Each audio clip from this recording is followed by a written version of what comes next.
Hello दोस्तों, रूहानी रिश्ते में आप सभी का स्वागत है। पार्ट 1, जब बॉस बनी बीवी, a contract marriage. Shanaya Mehra एक अधूरी सत्ता की मलिका, शहर की सबसे ऊंची इमारत मेहरा ग्लोबल हर सुबह शनाया के आने की आहट से अपनी सांसें रोक लेती थी। रिसेप्शन पर रखी ताज़ा कॉफी की खुशबू भी जैसे उसके आने पर सलीके से हवा में ठहर जाती। शनाया का दफ्तर में कदम रखना किसी जलजले जैसा नहीं बल्कि एक ठंडी लहर जैसा होता था। खामोशी लेकिन सब कुछ हिला देने वाला। वो तेज चलती थी पर उसकी सैंडल की आवाज हड़बड़ी नहीं, हक जताती थी। लोग उसके पद से नहीं डरते थे, वो तो उस सन्नाटे से कांपते थे जो उसकी आंखों में साफ झलकता था। शनाया की आंखें, जहां भावनाओं के लिए कोई जगह नहीं थी, वहां सिर्फ नतीजों का हिसाब होता था।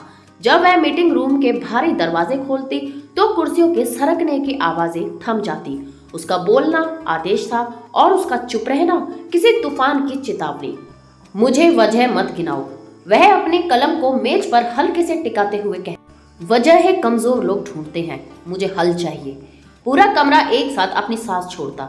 वहां बैठे तजुर्बेकार मैनेजर भी यह भूल जाते कि सामने एक औरत खड़ी है। उन्हें सिर्फ एक आयरन लेडी नजर आती जिसके पास दिल की जगह शायद कोई कीमती पत्थर था। लेकिन जैसे ही सूरज ढलता और शहर की रोशनी जगमगा उठती, शनाया का वह आयरन पिघलने लगता। अपनी काली मर्सिडीज की पिछली सीट पर बैठे हुए जब वह खिड़की के बाहर भागती हुई दुनिया को देखती तो उसका वह आत्मविश्वास धीरे धीरे फीका पड़ने लगता। शनाया मेहरा ने कभी नहीं सोचा था कि जिस जमीन पर उसने चलना सीखा, एक दिन वही उसे अपने कदम फूंक फूंक कर रखने होंगे।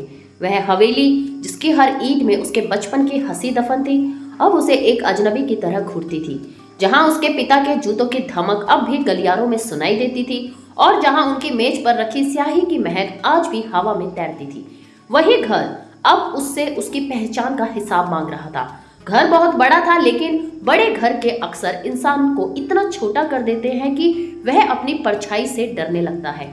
सुबह की सुनहरी धूप जब ऊंची खिड़कियों से अंदर आती तो संगमरमर के फर्श पर कोई चमक नहीं बल्कि एक सर्द सन्नाटा बिछा देती। शनाया को अक्सर लगता था कि इस हवेली में रोशनी तो है, पर वह गर्माहट मर चुकी है जो कभी उसके पिता के जिंदा होने से हुआ करती थी। नीलिमा देवी, उसकी सौतेली माँ, हर सुबह उनका तुलसी को जल देना किसी इबादत जैसा नहीं बल्कि एक रस्म जैसा लगता। उनके चेहरे पर छाई वह बनावटी शांति शनाया को डराती थी। ड्राइंग रूम में बैठकर जब वे घर के दस्तावेजों को पलटती तो उनकी उंगलियों की हर हरकत में एक लालच होता, जैसे वो सिर्फ कागज नहीं, शनाया के वजूद के टुकड़े हों। शनाया, उनकी आवाज में शहद की मिठास तो थी, पर उस मिठास के पीछे जहर जैसी कड़वाहट छिपी होती। वे बोली, इतनी देर तक दफ्तर में रहना एक अकेली लड़की के लिए ये आज़ादी ठीक नहीं है। शनाया सिर्फ मुस्कुरा देती। वह जवाब दे सकती थी, पर उसने बहुत पहले सीख लिया था कि जहां शब्द अपनी कीमत खो दें, वहां खामोशी ही सबसे बड़ा हथियार होती है। वह सहना जानती थी क्योंकि उसे लड़ना अभी सीखना बाकी था। आरव, उसका सौतेला भाई, उम्र में छोटा पर उसकी नजरों में छिपी नफरत बहुत पुरानी थी। वह शनाया को एक बहन की तरह नहीं बल्कि एक रुकावट की तरह देखता था। उसकी हंसी शनाया के कानों में कांच की तरह चुभती थी। वह हंसी नहीं, एक ऐलान था कि वक्त अब उसकी मुट्ठी में है और शनाया का अंत करीब। और फिर था विक्रम शुक्ला। वह घर के किसी कोने में मकड़ी के जाले की तरह लगा रहता, बिना बुलाए हर बैठक में मौजूद, हर बात पर एक जहरीली टिप्पणी। बिटिया, उसने एक शाम बड़े अपनेपन का मुखौटा पहनकर कहा था, अकेली औरतें अक्सर तूफानों में रास्ता भटक जाती हैं। आपको किसी सहारे की जरूरत है। सहारा या जंजीर?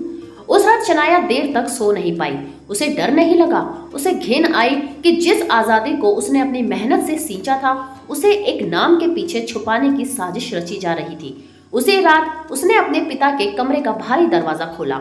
बंद कमरे के घुटन और पुरानी किताबों की महक ने उसका स्वागत किया।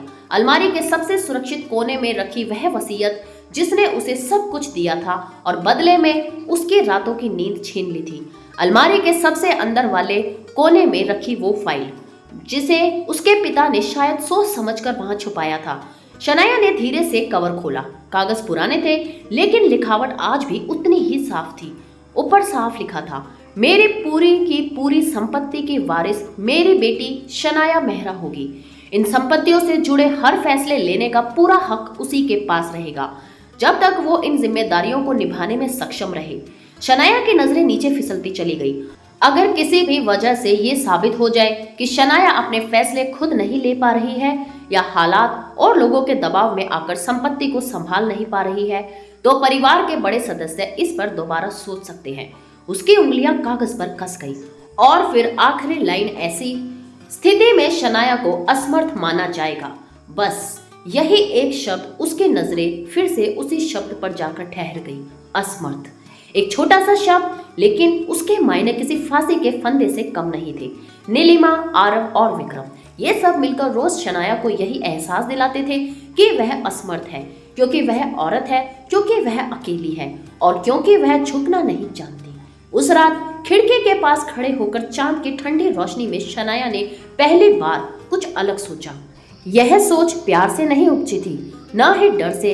यह सोच उस घुटन से निकली थी जो अब उसका दम घोट रही थी। अगर मुझे इस घर में अपने वजूद को बचाने के लिए किसी नाम का ढाल चाहिए, तो मैं वह नाम ढूंढूंगी, पर वह नाम मेरा गुलाम होगा, मेरा मालिक नहीं। शनाया को किसी ने कभी कमजोर नहीं कहा था, न घर में, न बाहर, न दफ्तर की चार दीवारी के भीतर। वह उन औरतों में से थी जो गिरती नहीं थी, और अगर कभी गिर भी जाए तो दर्द छुपाकर फिर खड़ी हो जाती थी। उसकी आंखों में आंसू आने से पहले ही उसकी रीढ़ सीधी हो जाती थी। लोग उसे लेडी आयरन कहते थे, शायद इसलिए नहीं कि वह पत्थर की थी, बल्कि इसलिए कि टूटने के बाद भी उसका वजूद तेज रहता था। उस सुबह भी वह दफ्तर में उसी आत्मविश्वास के साथ दाखिल हुई थी जैसे हर रोज आती थी, बिना किसी को यह जताए कि बीती रात उसके घर में फिर वही फुसफुसाहटें, वही निगाहें, वही लालच भरी बातें हुई थी। उसकी अपने ही जमीन, उसकी अपनी ही पहचान पर। कबीर मल्होत्रा ने उसे पहली बार उस दिन ठीक से देखा था। पहले भी देखा था, पर उस तरह से नहीं। दफ्तर में वह अक्सर काम की फाइलों के पीछे छुपी रहती थी, कम बोलने वाली, साफ शब्दों में बात खत्म करने वाली। लेकिन उस दिन वह सीधे उसके कैबिन में आई थी, बिना अपॉइंटमेंट, बिना झिझक। कबीर, जो उसके साम्राज्य का सबसे वफादार सिपाही था, लेकिन जिसके वजूद से वह अब तक अनजान थी। मुझे आपसे 5 मिनट चाहिए, शनाया ने कहा। आवाज में कोई अनुरोध नहीं था, सिर्फ एक फैसला था। कबीर ने नजर उठाई थी और वही कुछ अटक सा रह गया था। उसकी आंखों में थकान नहीं थी, बल्कि एक ऐसी सख्ती थी जो किसी मजबूरी से नहीं, बल्कि सोच समझ कर लिए गए दर्द से पैदा होती है।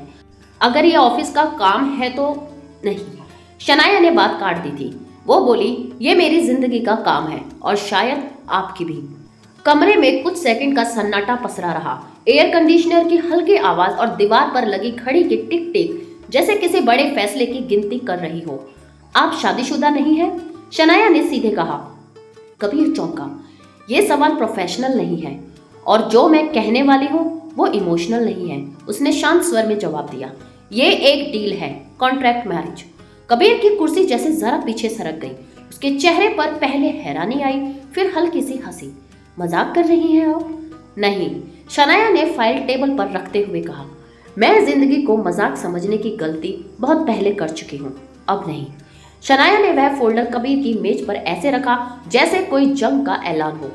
वह फाइल कोई मामूली दस्तावेज नहीं थी, वह शनाया की आजादी की कीमत थी।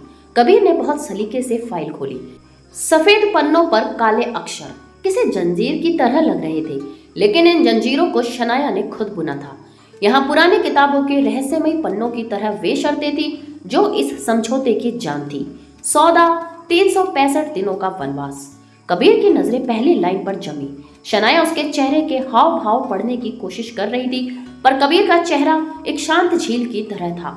शर्त नंबर 1, दहलीज के अंदर और बाहर। यह रिश्ता सिर्फ दुनिया की नजरों के लिए है।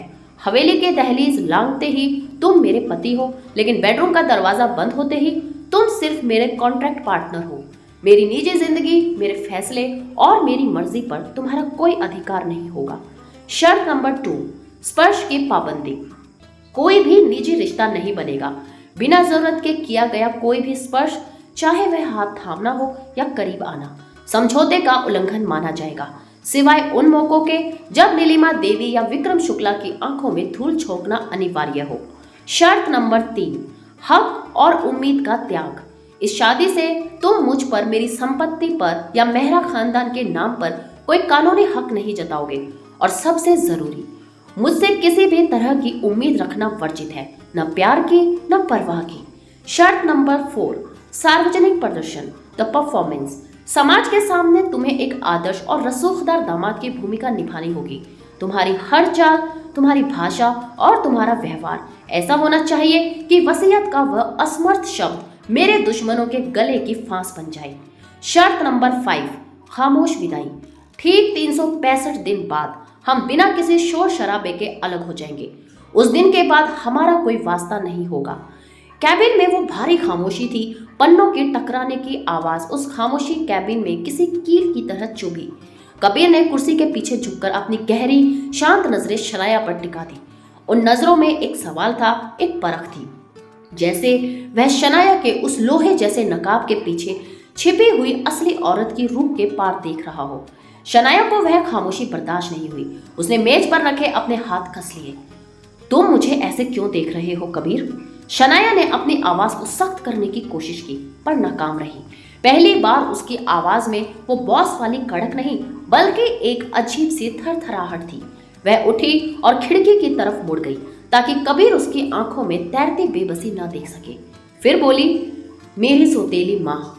शनाया ने पहली बार अपनी आवाज को इतना धीमा किया जैसे वह खुद से बात कर रही हो। और उसका भाई, वो लोग मेरे पिता के जाने के बाद से बस एक गिद्ध की तरह इंतजार में बैठे हैं। उन्हें एक चीज चाहिए कबीर, मेरा सब कुछ। और ये समाज, यह एक अकेली औरत से हजारों सवाल पूछता है पर एक शादीशुदा औरत से नहीं। मुझे बस वह नाम चाहिए जो इन सवालों का गला घोट सके। कबीर ने बिना किसी भाव के फाइल बंद कर दी। वह अपनी जगह से उठा और खिड़की के पास खड़ा हो गया। आप किसी और को ढूंढ लीजिए मैम, उसने सपाट लहजे में कहा। यह मेरा रास्ता नहीं है। मैं फाइलों का हिसाब रख सकता हूँ, आपकी कंपनी की साख बचा सकता हूँ, पर अपनी आत्मा का सौदा नहीं कर सकता। शनाया के होठों पर एक फीकी मुस्कान आई, वो मुस्कान जो हार मानने वालों की नहीं बल्कि बाजी पलटने वालों की होती है। मैंने ढूंढा कबीर, उसने बहुत शांति से कहा, लेकिन मुझे ऐसा आदमी चाहिए था जो इस शादी को पूरी शिद्दत से निभाने का नाटक कर सके और मुझे आप में वो सच्चाई दिखी। कबीर मुड़ा, उसकी आंखों में गुस्सा था। वो बोला, मुझे ये सब नहीं चाहिए, लेकिन आपकी माँ को चाहिए। शनाया ने बहुत धीरे से कहा। उस एक वाक्य ने कबीर के बढ़ते कदमों को वहीं जमा दिया। पूरे कमरे में एक सन्नाटा पसर गया, इतना भारी कि कबीर को अपनी ही सांसें बोझ लगने लगी। मुझे सब पता है कबीर। शनाया की आवाज में अब एक अनकहा दर्द था। उनकी दिल की बीमारी, वह बड़ी सर्जरी, और वो भी बहुत जल्द। आप बाहर से जितने सख्त दिखते हैं, अंदर से उतने ही टूटे हुए हैं। आप यहाँ नौकरी सिर्फ पैसे के लिए नहीं कर रहे, आप अपनी माँ के लिए थोड़ा और वक्त खरीद रहे हैं। कबीर की आंखें झुक गई। उसके पास कोई ढाल नहीं बची थी। मेरी माँ को नहीं पता कि मैं यहाँ अकेला हूँ, उसने लगभग फुसफुसाते हुए कहा, जैसे वह उसका सबसे बड़ा गुनाह हो।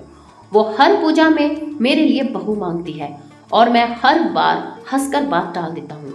शनाया ने पहली बार अपनी कुर्सी खींची और उसके करीब बैठते हुए कहा, तो चलिए हम दोनों एक दूसरे का झूठ बचा लेते हैं। आप मेरी छत के नीचे रहेंगे, यह मेरी मजबूरी है, और आपकी माँ को मैं एक संपूर्ण बहू बनकर मिलूंगी। उन्हें कभी पता नहीं चलेगा कि ये शादी सिर्फ कागजों का एक खेल है। कबीर देर तक चुप रहा, फिर उसने अपना सिर उठाया और सीधे शनाया की आंखों में देखा और बोला, और अगर इस नाटक में कोई सच पैदा हो गया तो? शनाया की आंखों में पहली बार एक हल्की सी दरार आई। एक पल के लिए उसका आयन नकाब सरक गया, पर अगले ही पल उसने खुद को संभाला। तो उसे भी निभाना पड़ेगा जैसे हम बाकी सब निभा रहे हैं। घड़ी ने एक और टिक मारी और वहीं से एक ऐसी कहानी शुरू हुई जहां शादी एक समझौता थी, घर एक युद्ध भूमि और प्यार एक ऐसी गलती जिसकी किसी ने योजना नहीं बनाई थी। शाम का मंजर, हवेली की वो सर्द खामोशी। ऑफिस से निकलते वक्त शनाया को घर लौटने की कोई जल्दी नहीं थी। ड्राइवर ने जब पूछा, मैम सीधे घर, तो उसने बस इतना कहा, थोड़ा घूमकर। घूमना उसे कभी पसंद नहीं था, पर उस शाम घर की वो दीवारें उसे किसी अदालत की तरह लग रही थी, जहां हर नजर एक जज बन बैठी थी। जैसे ही कार हवेली के भारी लोहे के गेट के भीतर दाखिल हुई, वही पुराना दृश्य सामने था। नीलिमा देवी मंदिर के सामने दिया जलाई खड़ी थी। उनकी भक्ति में भी एक प्रदर्शन था और विक्रम शुक्ला लॉन की कुर्सी पर बैठा मोबाइल पर किसी से बात कर रहा था। शनाया के कार की रोशनी पड़ते ही उसने फोन काट दिया, बहुत जल्दी, बहुत सतर्कता से। आज देर हो गई, नीलिमा देवी ने बिना मुड़े कहा, जैसे वह यह बात दिए की लौ से कह रही हो। काम था। शनाया का जवाब छोटा और सीधा था। वह अपनी भारी फाइलें संभाले सीढ़ियों की तरफ बढ़ी। काम तो रोज होता है। नीलिमा पलटी, उनकी आंखों में वह नकली चिंता तैर रही थी। पर घर भी कोई चीज होता है। शनाया के होठों पर एक थकी हुई मुस्कान आई। वो बोली, इसी घर को बचाने के लिए तो काम करती हूँ माँ। विक्रम ने मौके को हल्का करने के लिए एक बनावटी हंसी हंसी। अरे बिटिया, हम तो बस फिक्र करते हैं। अकेली लड़की, इतनी बड़ी कंपनी की जिम्मेदारी थोड़ा भारी पड़ जाता है ना। अकेली नहीं हूँ। शनाया ने उसकी बात बीच में ही काट दी और उसकी नजरें विक्रम की आंखों में धंस गई। आप सब है ना मेरे साथ। विक्रम चुप हो गया, लेकिन उसकी आंखों में एक ऐसी चमक थी जो हार मानने वालों की नहीं, बल्कि सही वक्त का इंतजार करने वाले शिकारी की होती है। उसे नहीं पता था कि शनाया ने उस रात अपनी तन्हाई के लिए एक नाम ढूंढ लिया था। शादी का वो दिन किसी जश्न की तरह नहीं, बल्कि एक इमरजेंसी ऑपरेशन की तरह था। शनाया को खबर मिली थी कि विक्रम चाचा ने बोर्ड मीटिंग बुलाई है और वो उसे अकेली औरत बताकर बेदखल करने वाले हैं। बस फिर क्या था। शनाया ने घड़ी देखी और कबीर की तरफ मुड़ी। कबीर, गाड़ी निकालो, हम अभी इसी वक्त शादी कर रहे हैं। कबीर सन रह गया। मैम, अभी? बिना किसी तैयारी के? शनाया ने अपने कैबिन से बैग उठाया। तैयारी का वक्त विक्रम चाचा ने छोड़ा ही कहाँ है, चलो। शनाया कार की पिछली सीट पर बैठी थी और कबीर गाड़ी चला रहा था। शनाया के पास पार्लर जाने का वक्त तो था नहीं, तो उसने कार के छोटे से शीशे में ही अपना मेकअप शुरू किया। कबीर, थोड़ा धीरे चलाओ, लाइनर आंखों में जा रहा है, शनाया ने झल्लाते हुए कहा। मैम, आपने ही कहा था कि जल्दी चलो। अब अगर लाइनर टेढ़ा हुआ तो बोर्ड मेंबर्स को कह दीजिएगा कि नया फैशन है, कबीर ने दबी हुई हंसी के साथ कहा। शनाया ने उसे घूर कर देखा। मजाक मत करो कबीर, और सुनो, ये लहंगा। उसने अपनी गोद में रखे भारी सुर्ख लाल लहंगे को देखा। इसे पहनने का वक्त नहीं है, मैं इसे बस अपनी फॉर्मल पैंट के ऊपर ही लपेटने वाली हूँ। कबीर का गला सूख गया। क्या, पैंट के ऊपर लहंगा? हाँ, किसी को क्या पता चल रहा है, नीचे से कौन देखता है, बस ऊपर से दुल्हन दिखनी चाहिए। शनाया ने अपना कोट उतारा और वही सीट पर बैठकर कसरत शुरू कर दी। कार शहर की भीड़ काटती हुई तेजी से आगे बढ़ रही थी। कबीर ड्राइव कर रहा था और शनाया सामने की सड़क नहीं, बल्कि शीशे के बाहर भागती हुई जिंदगी को देख रही थी। तभी एक छोटी सी दुकान पर उसकी नजर अटक गई। लाल रंग, शीशे के पीछे सजे हुए लाल चूड़े। कार आगे निकल चुकी थी, लेकिन शनाया की नजर वहीं रह गई। रुको, उसकी आवाज अचानक सख्त हो गई। गाड़ी रोको। कबीर ने हैरानी से उसकी तरफ देखा। वो बोला, क्या हुआ? कहा ना रोको। इस बार उसकी आवाज में वो रोब था जिसके लोग ऑफिस में आती थे। कबीर ने ब्रेक लगाया। शनाया बिना कुछ कहे गाड़ी से उतरी। कबीर पीछे पीछे। दुकान छोटी थी, लेकिन चूड़ों की लालिमा आंखों में चुभने वाली। दुकानदार ने मुस्कुराकर पूछा, भाभी जी, कौन सा दिखाऊं? वही। शनाया ने उंगली से इशारा किया। सबसे गहरा लाल। 5 मिनट बाद वो डिब्बा उसके हाथ में था। कार में वापस बैठते ही उसने डब्बा खोला। एक पल के लिए उसकी उंगलियां रुक गई, फिर अचानक वो बोली, और ये पकड़ो। उसने लाल चूड़े का डब्बा कबीर की तरफ बढ़ा दिया। मेरी मदद करो, पहनाओ। कबीर ने कुछ नहीं कहा, बस उसकी कलाई थाम ली। शनाया के हाथ ठंडे थे, शायद घबराहट थी, शायद जल्दबाजी। कबीर ने चूड़े गिनकर नहीं डाले, बस एक साथ सावधानी से उसकी कलाई में सरका दिए। चूड़ियों की खनक कार के अंदर तक देर तक गूंजती रही। उस खनक के बीच शनाया की सांसें तेज थी। उस पल दोनों के बीच कुछ ऐसा ठहर गया था जिसे अभी नाम नहीं दिया गया था। न रिश्ता, न मजबूरी, बस एक अजीब सा ठहराव। उस ठहराव को ज्यादा वक्त नहीं मिला। जिंदगी ने नाम रखने से पहले ही फैसला सुना दिया था। कार फिर से चल पड़ी। शहर की रफ्तार के बीच वो पल पीछे छूट गया और आगे इंतजार कर रहा था एक ऐसा सच जिसे अब नाम देना ही था। कुछ ही मिनटों बाद कबीर ने गाड़ी एक पुराने से मंदिर के सामने रोक दी। यहाँ? शनाया ने बाहर झांकते हुए पूछा। हाँ, कबीर ने शांत स्वर में कहा। यही पंडित जी मिल जाएंगे, पास में ही रहते हैं। शनाया ने कुछ नहीं कहा, बस दरवाजा खोला। शनाया कार से बाहर निकली। ऊपर से वह भारी जरी वाला ब्लाउज और दुपट्टा ओढ़े हुई थी, लेकिन अगर कोई जरा गौर से नीचे देखता तो उसे उसके काले फॉर्मल ट्राउजर और जूते साफ दिखते। कबीर ने उसे देखा और अपनी हंसी रोक नहीं पाया। मैम, आप दुनिया की पहली दुल्हन होंगी जो बिजनेस फॉर्मल में फेरे लेगी। शनाया ने चिढ़कर उसे एक थप्पड़ मारने जैसा इशारा किया। चुप रहो। मंदिर के भीतर अगरबत्ती की हल्की सी खुशबू थी, घंटे की धीमी आवाज और कोने में बैठे पंडित जी जैसे उन्हें पहले से इंतजार हो। कम समय है, शनाया ने बिना भूमिका बांधे कहा। पूजा छोटी रखिएगा। पंडित जी ने उसकी कलाई में पहने नए लाल चूड़े पर नजर डाली, फिर कबीर की तरफ देखा और चुपचाप थाली आगे बढ़ा दी। कबीर ने थाली उठाई। सिंदूर? उसने धीरे से पूछा। शनाया ने एक पल के लिए उसकी तरफ देखा। वो पल लंबा नहीं था, लेकिन काफी था। जल्दी करो कबीर, उसने घड़ी की तरफ देखते हुए कहा। मीटिंग शुरू होने में सिर्फ 20 मिनट बचे हैं। उसकी आवाज फिर वही थी, सीधी, साफ, फैसले वाली। लेकिन मंदिर के दीवारों के बीच लाल चूड़े, अगरबत्ती की खुशबू और पंडित की थाली, जो इस शादी को सिर्फ एक कागजी समझौता मानने से इनकार कर रहे थे। कबीर ने चुटकी में गहरा सुर्ख सिंदूर लिया। शनाया ने अपना सिर थोड़ा झुकाया। जैसे ही कबीर की उंगलियां उसकी मांग से छुई, शनाया के शरीर में एक बिजली सी दौड़ गई। कबीर ने जानबूझकर थोड़ा ज्यादा सिंदूर लगाया, जो उसके माथे पर हल्का सा बिखर गया। हो गया, कबीर ने धीमी आवाज में कहा। उसकी नजरें शनाया के चेहरे पर टिकी थी, जो उस लाल जोड़े और गहरे सिंदूर में वाकई किसी जालिम बॉस से बदलकर एक हसीन बीवी लग रही थी। शनाया ने शीशे में खुद को देखा। वो बोली, सिंदूर थोड़ा ज्यादा नहीं हो गया? जितना गहरा सिंदूर उतना ही गहरा डर विक्रम चाचा के आंखों में होगा, कबीर ने मुस्कुराते हुए कहा। उधर मीटिंग शुरू हो चुकी थी। विक्रम शुक्ला चिल्ला रहे थे, शनाया मेहरा अकेली है, वो इस कंपनी का बोझ उठा नहीं सकती।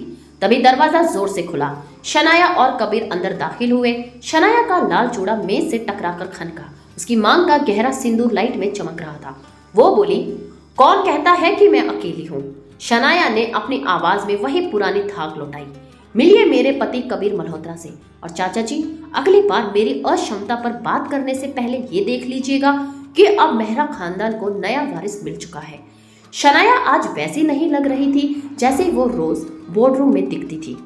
उसकी मांग में भरा गहरा सुर्ख सिंदूर किसी ऐलान की तरह चमक रहा था। लाल चूड़े उसकी कलाई पर सिर्फ गहना नहीं थे, बल्कि हर सवाल का जवाब थे। हल्का सा बिखरा सिंदूर उसके माथे पर ऐसे ठहरा था जैसे जल्दबाजी में लिया गया फैसला भी कितना पक्का हो सकता है। आंखों में वही पुरानी सख्ती थी, लेकिन आज उस सख्ती के साथ एक हक जुड़ा था। विक्रम शुक्ला की नजर बार बार उसके चेहरे, चूड़े और फिर कबीर पर जा रही थी। वो देख रहा था, लेकिन मान नहीं पा रहा था। विक्रम शुक्ला का मुंह खुला का खुला रह गया। उसके मन में बस एक ही सवाल हथौड़े की तरह गूंज रहा था, ये सब इतनी जल्दी कैसे हो गया? जिस लड़के को वो अब तक अकेली, असमर्थ और कमजोर साबित करने में लगा था, वो एक ही पल में उसके सारे दांव पलट चुकी थी। शादी सच थी या ये भी कोई चाल थी? विक्रम को पहली बार डर लगा, क्योंकि खेल अब उसके हाथ से फिसल चुका था। क्या वही शादी उसे सबसे ज्यादा कमजोर कर देगी? इस कॉन्ट्रैक्ट में सबसे पहले टूटेगा कौन? शनाया का घमंड या सबीर का संयम? भाग 2 कल आएगा, जरूर देखिएगा। पूरी कहानी देखने के लिए तहे दिल से धन्यवाद। कहानियाँ पसंद आती हैं तो प्लीज़ अपने चैनल रूहानी रिश्ते को सब्सक्राइब जरूर करें और साथ ही बेल आइकन को भी जरूर दबाएं, ताकि आपसे कोई भी कहानी का एहसास या शॉर्ट छूट ना पाए। आपका प्यार और सपोर्ट देने के लिए थैंक यू सो मच, क्योंकि इन्हीं से मुझे और भी कहानियाँ लिखने का मोटिवेशन मिलता है। मैं हूँ आपकी अपनी कहानीकार रूहानी रिश्ते से। हर एहसास, हर रिश्ते, हर कहानी में आपके साथ। तब तक अपना और अपनों का ध्यान रखिएगा। Bye bye.